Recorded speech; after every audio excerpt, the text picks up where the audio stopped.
Good evening and welcome to the Channel Studios here in London with your international news around the world in 5.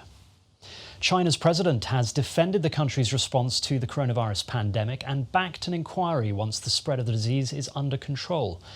Speaking at the start of the conference, President Xi Jinping said China had acted with openness and transparency. The virus has killed more than 300,000 people around the world so far.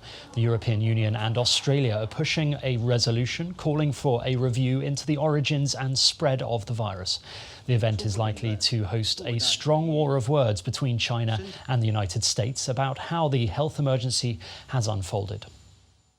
Meanwhile, several countries around the globe are continuing to ease their coronavirus lockdown measures.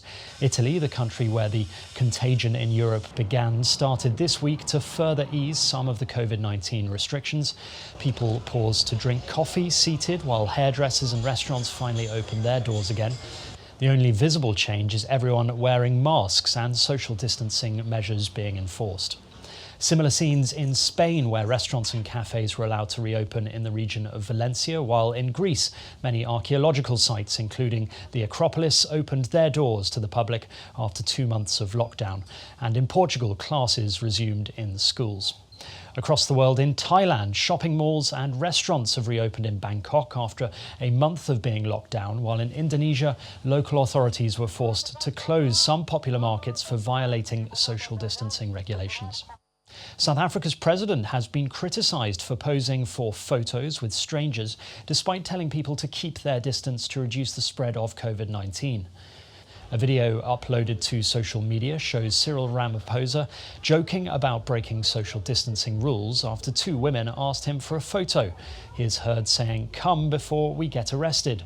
On Sunday, the country reported 1,160 new coronavirus infections, the highest daily number yet. In Afghanistan, a car bomb has killed at least 7 people near a military base in the Afghan city of Ghazni. According to the provincial governor of Ghazni, 40 other people were wounded in the blast. The attack has been claimed by Taliban insurgents. President Ashraf Ghani has condemned recent violence and says he had ordered the military to switch to offensive mode rather than the defensive stance it had adopted as the United States withdraws troops and tries to broker talks with the Taliban. Scuffles have broken out between pro-democracy and pro-China government legislators in Hong Kong's local legislature for the second time this month. The brawls started when pro-Beijing lawmakers took control of a key committee, paving the way for a debate on a bill that would criminalise abuse of China's national anthem. Guards hauled several legislators out of the chamber, some kicking and shouting. It was the second time in just 10 days that legislators have pushed and shoved each other over the procedures of electing a chairperson. And finally, an Irish drone company has started delivering medication and critical supplies to isolated elderly people whom the Irish government, like many others, have told to stay home to avoid infection. Manor Aero should have been dropping off its first takeaway orders around a Dublin University campus by drone in March, but then the COVID-19 pandemic shut the pilot programme down. After a number of weeks flying to and from residents' homes, the local pharmacy and convenience store Manor says it has proved the technology works.